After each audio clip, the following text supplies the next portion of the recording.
حضرت سیدنا انس رضی اللہ تعالیٰ عنہ فرماتے ہیں ایک روز سرکار دو عالم صلی اللہ تعالیٰ علیہ وآلہ وسلم تشریف فرما تھے. میرے آقا کل کائنات کے داتا مکی مدنی مصطفیٰ صلی اللہ تعالیٰ علیہ وآلہ وسلم مسکرا رہے ہیں. سیدنا فاروق اعظم رضی اللہ تعالیٰ عنہ عرض کرتے ہیں یا رسول اللہ صلی اللہ علیہ وسلم آپ پر میرے ماں باپ قربان آپ کیوں مسکرا رہے ہیں؟ ارشاد فرمایا میرے دو امتی اللہ کی بارگاہ میں دو زانوں گر پڑیں گے. ایک عرض کرے گا یا اللہ عز و جل اس سے میرا انصاف دلا، اس نے مجھ پر ظلم کیا تھا. اللہ تعالیٰ توبہ کرنے والے سے فرمائے گا اب یہ بیچارہ کیا کرے، اس کے پاس تو کوئی نیکی باقی نہیں ہے. مظلوم عرض کرے گا مالک الملک اگر اس کے پاس کوئی نیکی نہیں تو میرے گناہ زیادہ ہیں، میرے گناہ اس کے ذمہ ڈال دے اور میرا اس سے بدلہ لے.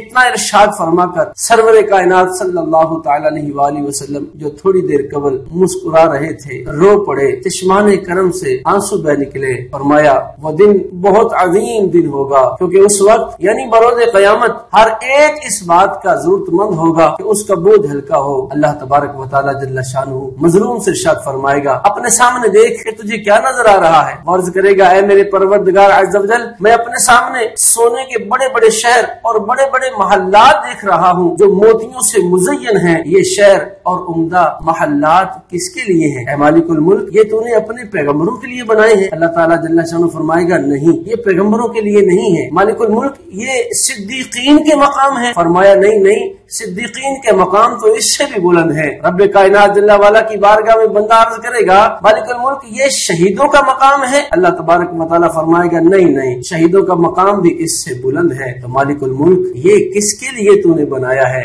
رب کائنات جل والا ارشاد فرمائے گا یہ اس کے لیے ہے جو ان کی قیمت ادا کرے گا. وہ بندہ عرض کرے گا مالک الملک ان کی قیمت کون ادا کر سکتا ہے؟ اللہ تبارک و تعالیٰ جل شانہ ارشاد فرمائے گا تو ادا کر سکتا ہے. وہ عرض کرے گا مالک الملک میں کس طرح اس کی قیمت ادا کر سکتا ہوں؟ اللہ جل شانہ ارشاد فرمائے گا اس طرح کہ تو اپنے بھائی کے حقوق معاف. اللہ اکبر، میرا رب کتنا کریم ہے. بندہ عرض کرے گا اے مالک الملک میں نے اپنے بھائی کے سارے حقوق معاف کیے.